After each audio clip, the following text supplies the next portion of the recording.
The sun beamed down on the sprawling lawns of Hamilton Academy, the prestigious East Coast prep school where excellence was not just expected, it was demanded. The ivy-covered walls whispered secrets of senators' children, Fortune 500 heirs, and future world leaders. And today it was about to receive its most high-profile student yet. Barron William Trump, the 19-year-old son of President Donald J. Trump, walked through the archway of Hamilton Academy with a calm demeanor. Tall, quiet, and reserved, Barron had been the subject of intense media fascination since his father returned to the Oval Office in the 2024 election. But despite the chatter around his last name, very few knew the truth about the young man. Barron had an extraordinary gift. His father had enrolled him at Hamilton Academy not because of political prestige but to give him the semblance of a normal academic life. Barron had insisted on this. "I want to earn respect, not inherit it," he told his mother, Melania, over breakfast at the White House just weeks earlier. But Hamilton Academy was far from normal. Its faculty prided themselves on being the best, none more so than Dr. Eleanor Whitmore, head of the mathematics department. A Rhodes Scholar, published author, and former MIT researcher, she was as brilliant as she was intimidating. Students often whispered about her iron chalk, a metaphor for the ruthless way she handled class participation. Failure to solve a problem on the board meant a 0 for the day. No exceptions. She didn't care if your last name was Kennedy, Gates, or Trump. When she heard that Barron Trump would be in her class, her response was sharp and dismissive. "Another politician's kid who thinks rules don't apply," she told her colleagues. "He'll learn math the hard way. I don't care who his father is." The first day of advanced multivariable calculus came swiftly. Dr. Whitmore's heels clacked on the polished floor as she entered the lecture hall. 20 elite students straightened their backs, their notebooks open, eyes alert. And in the third row sat Barron Trump, notebook in hand, wearing a plain black hoodie with a small American flag pin.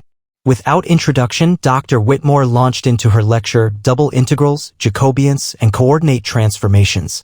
Her voice sliced through the air like a metronome of logic. Then, with theatrical flair, she turned to the whiteboard and wrote down a differential equation problem that even most grad students would sweat over.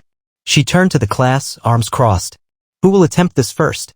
"Mr. Trump, how about you grace us with your insight?" Gasps were audible.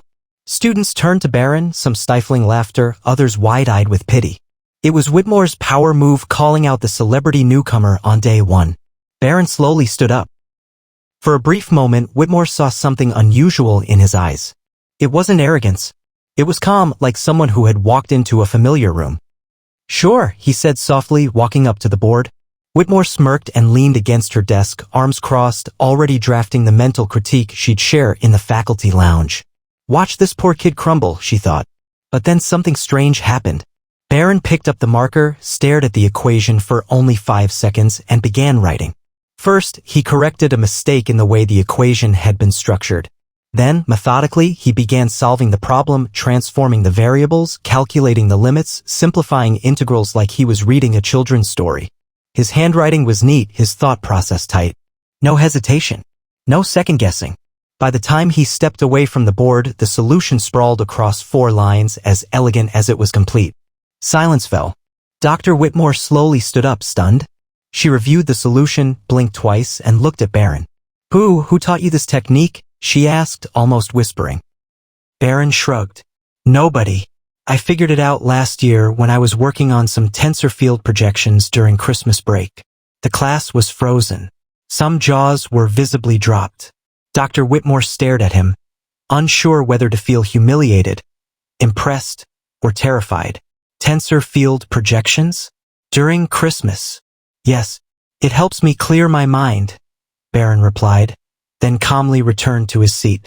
For the first time in her career, Dr. Eleanor Whitmore was speechless. And the rest of the class? They would never look at Barron Trump the same way again. The shock of Barron Trump's impromptu math performance had a ripple effect across the campus. By lunchtime, students from other departments were whispering about the Trump kid who solved Whitmore's monster problem. Some dismissed it as a fluke. Others speculated he'd seen the question before. But those who were in the room knew what they saw, raw brilliance. Still, Dr. Eleanor Whitmore wasn't ready to admit it. Sitting in her office after class, she watched the security footage of the lecture hall 3 times. She wasn't trying to catch Barron cheating, there was no way he could have. She was searching for the why. Why was a politician's son, someone with zero academic reputation, solving graduate-level math with such ease? The next day, Whitmore entered class with a mission. She didn't call on Barron again. Instead, she gave the class a grueling written assignment, a proof that tied topology with nonlinear algebraic functions, something rarely touched at the undergraduate level. It was designed to shake them to see who could rise. 3 days later, she returned the papers. The highest score was a 78 until she got to Barron's. A perfect 100. Not only had he completed the proof, but he had introduced a new simplification method using Gaussian manifolds, something Whitmore herself hadn't seen before. Her red pen hovered in the air. She hesitated to mark anything. She did something she hadn't done in years. She scribbled, "See me after class." Barron approached her desk after the lecture ended, calm as ever. "You wanted to see me, Dr. Whitmore?" She looked up at him like she was seeing an entirely new person. "Walk with me," she said. The two strolled through the older part of the campus, past the iron gates and into a part students rarely ventured. Whitmore stopped at an old wooden door marked Research Restricted Access. She keyed in a code and the door creaked open. Inside was a dusty lab filled with old whiteboards, stacks of journals, and mathematical scribbles that hadn't been touched in years. Equations crawled across the walls like ancient artwork. This was her sanctuary, once used by the brightest minds of the academy but abandoned after funding cuts. "This is where the real math happens," she said, her voice softer now. "The kind we don't grade." Barron looked around, eyes wide. Not with awe but recognition. "Euler's ghost would love this place," he chuckled. Dr. Whitmore turned slowly. "Tell me something, Barron. Why are you here?" He paused, thoughtful. "Because math makes sense. Politics doesn't." That answer made her smile for the first time. "You're hiding," she said. He nodded. "You think I want to walk into every room and be the president's son? I came here to be anonymous. I don't care if anyone knows who I am. I just want to solve problems." Whitmore took a deep breath. She felt a strange mix of emotions. Admiration, envy, protectiveness. She had fought tooth and nail through gender bias and institutional elitism to be taken seriously as a female mathematician. And now, in front of her was a 19-year-old who was 5 steps ahead and didn't even want the spotlight. "Would you be interested," she asked slowly, "in working on something beyond the curriculum?" Barron tilted his head. "What do you mean?" "A problem I've been trying to crack for 15 years, she said, walking toward one of the far walls. She lifted a curtain revealing a massive whiteboard with a chaotic sequence of unsolved partial differential equations. "This is the Whitmore conjecture. It's my life's work, and I think you may be the only one here who can see what I've been missing." Barron stared at the wall for a long moment. Then he did something that shook her to her core. He picked up a marker and started writing. Not a solution yet, but a rephrasing. A reframing of the entire problem from a different lens. One she hadn't considered. One that made her take a step back in awe. "Why would you set the constraints like that?" he asked. Whitmore blinked. "Because I thought they had to be there." "What if they don't?" And just like that, the game changed. For the next few weeks, Room 108B, the hidden research lab at Hamilton Academy, became the epicenter of something extraordinary. Dr. Whitmore and Barron Trump met there every evening after classes, the world outside forgotten as equations danced across whiteboards like fireworks. Word began to spread among a select few faculty that something was happening. Whitmore, once aloof and solitary, was now energized, seen dashing through the halls with notebooks and muttering to herself about tensor instability and phase symmetry breaking. She hadn't been like this in years. Inside the lab, Barron was relentless. He didn't just solve equations, he played with them. "You're treating this like it's rigid," he told Whitmore one evening, gesturing to her original conjecture. "But math isn't cement. It's clay." Whitmore marveled at his analogies. His mind worked in strange, intuitive leaps, often making unorthodox connections between abstract fields. Game theory with chaos dynamics, quantum loop gravity with economic modeling. At first, she thought it was random. But then she realized he was building bridges between disciplines that most researchers kept separated. He wasn't bound by tradition. He wasn't afraid to ask, why not? Late one Friday night, they hit a breakthrough. Barron was pacing, tossing a tennis ball in the air when he stopped suddenly. "Wait, What if we treat the third derivative not as a function of time, but as a rotational boundary over imaginary space? Whitmore froze. That would invert the symmetry restrictions. Exactly, Barron grinned, and collapsed the redundant variables. He ran to the board. A flurry of chalk. Curves intersecting. A wild new coordinate system. Whitmore joined in. Hours passed like minutes. By midnight, they stood in front of a finished proof, a simplification of the Whitmore conjecture that had evaded scholars for 15 years. It was elegant, clean, terrifyingly beautiful. Whitmore sat down stunned. Do you know what this means? Barron shrugged. That it worked. No, she said breathlessly. That it changes everything. The implications weren't just theoretical. The proof opened a new pathway in applied physics, potentially influencing aerospace modeling, climate simulations, even AI architecture. It was revolutionary. But now came the real challenge: what to do with it. President Donald Trump had noticed his son wasn't calling home as often. Not that Barron ever made a fuss, but Donald had a sixth sense when something was up. One afternoon in the Oval Office, Trump asked General Harman, his national security advisor, to look into Hamilton Academy discreetly. Nothing crazy, Trump said, sipping Diet Coke. Just make sure my son's doing okay. No media, no fuss. He's a good kid. Within 24 hours, the report came in. Not only was Barron doing fine, he was working closely with a top math professor on something significant. That piqued Trump's interest. He called Barron that night. Hey, champ. You all right? Yeah, Dad. Just working on something big. You in trouble? No. Quite the opposite. Good. Call your mom more. I will. And that was it. Trump never pried. In truth, he respected Barron's space. As much as the public assumed he hovered over his kids, he had always admired Barron's independence. Back at Hamilton, Whitmore prepared to present the revised conjecture to a panel of university mathematicians at MIT. She asked Barron if he wanted co-authorship. No, Barron said flatly. You spent 15 years on it. This is your legacy. But without you, I'm not ready for the world to know who I am, not yet. Whitmore respected that. Still, she left a note in the final paper submission. This work would not have been possible without an extraordinary student at Hamilton Academy who chooses to remain anonymous for now. But secrets have a way of unraveling. And when the panel read the paper, jaws dropped. Within days, mathematicians from Caltech to Cambridge were dissecting the proof. It went viral on academic forums. Then somehow it leaked into the mainstream press. That's when all hell broke loose. It began with a tweet from a tech blogger in San Francisco. An unnamed Hamilton Academy student just cracked a 15-year-old math problem. Rumors say it's someone very high profile. Within hours, Reddit threads ignited. By morning, #HamiltonGenius was trending. A day later, the New York Times ran a teaser article titled, "The Mystery Mind Behind the Whitmore Conjecture." Reporters swarmed Hamilton Academy, desperate to find that anonymous prodigy. Dr. Whitmore held her ground, refusing to name Barron. But the campus wasn't sealed airtight. A nosy sophomore journalism student, chasing rumors, connected the dots. A blurry photo surfaced online, Barron Trump leaving the old research lab late at night. And suddenly, everything exploded. By nightfall, headlines screamed, "President's son solves impossible math problem. Barron Trump, the secret genius in our midst. Is the White House hiding a math prodigy?" Social media split in two.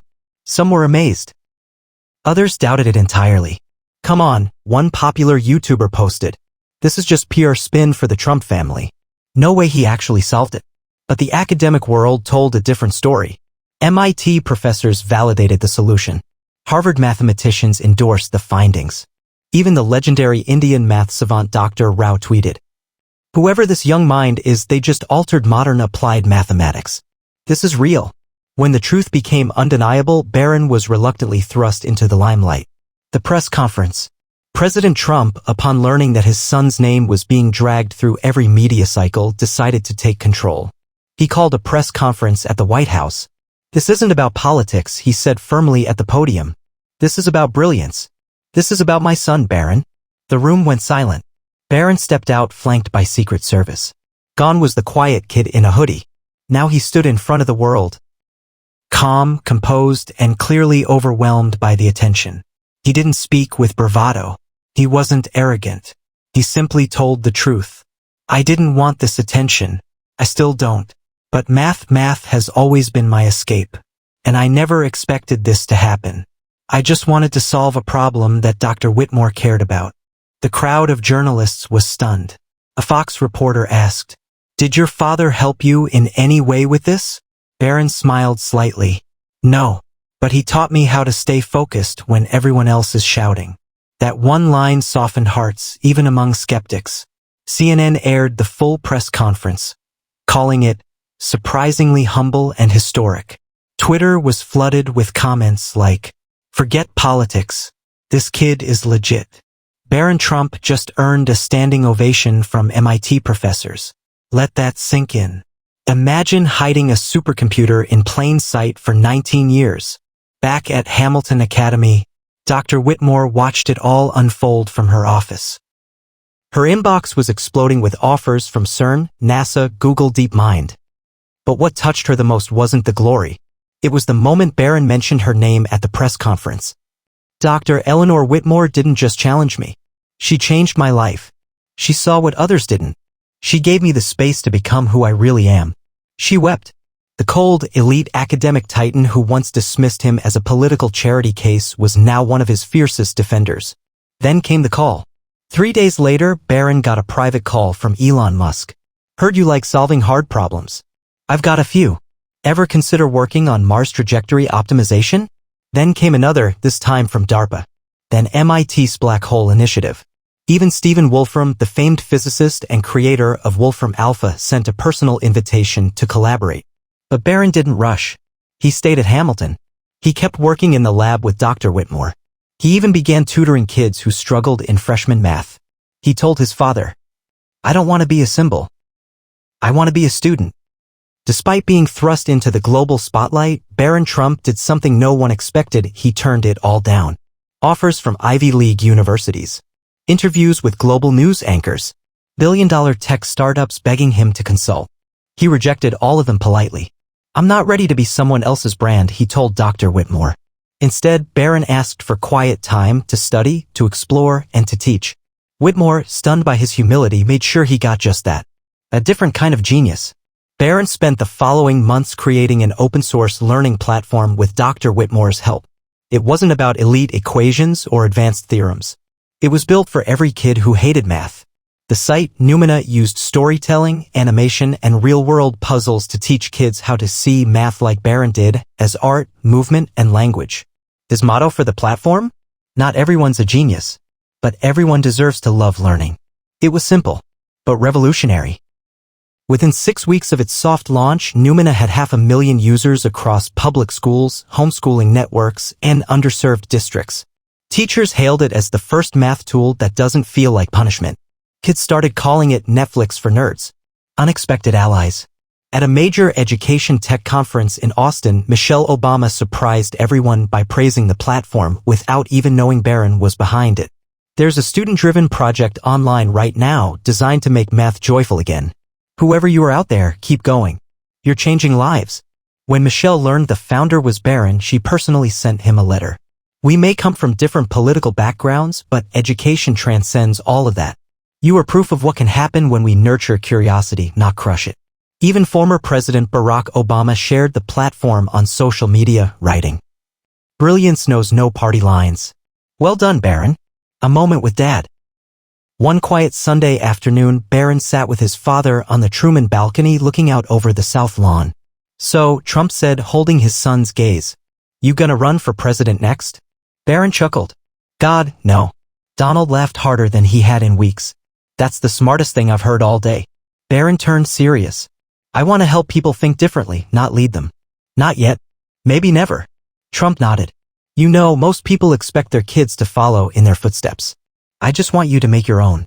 Barron looked away, thoughtful. "I already did, didn't I?" "Yeah, you did. And you crushed it." The two sat there, not as president and son, but as father and child, each proud of the other in their own way. A teacher's redemption. For Dr. Eleanor Whitmore, everything changed, too.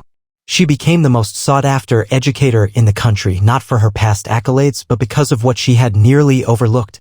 At a keynote in Stanford, she gave a tearful speech. "I judged a student by his last name. I assumed I knew his value. I was wrong. Genius is not born in laboratories or political families. It grows wherever it's watered with patience and challenge. He changed my life. She ended her address with a quote from Barron himself. Be the teacher who sees the question behind the silence. The room gave her a standing ovation. The final proof. Months later, Barron returned to the whiteboard where it all started, room 108B. He erased all the old equations and quietly wrote something new. The Trump variable theorem. It was a nod to chaos theory, a reflection of how one person's unpredictable influence could reshape entire systems, mathematical or human. But it was also a subtle reminder that even in a world polarized by politics and noise, a teenager with a quiet voice, a sharp mind, and a kind heart could still change the equation. Epilogue: the genius in plain sight. Barron Trump never became a meme. He didn't chase viral fame or book deals. He simply went back to the lab the next morning, coffee in one hand, backpack on his shoulder, just a kid solving problems.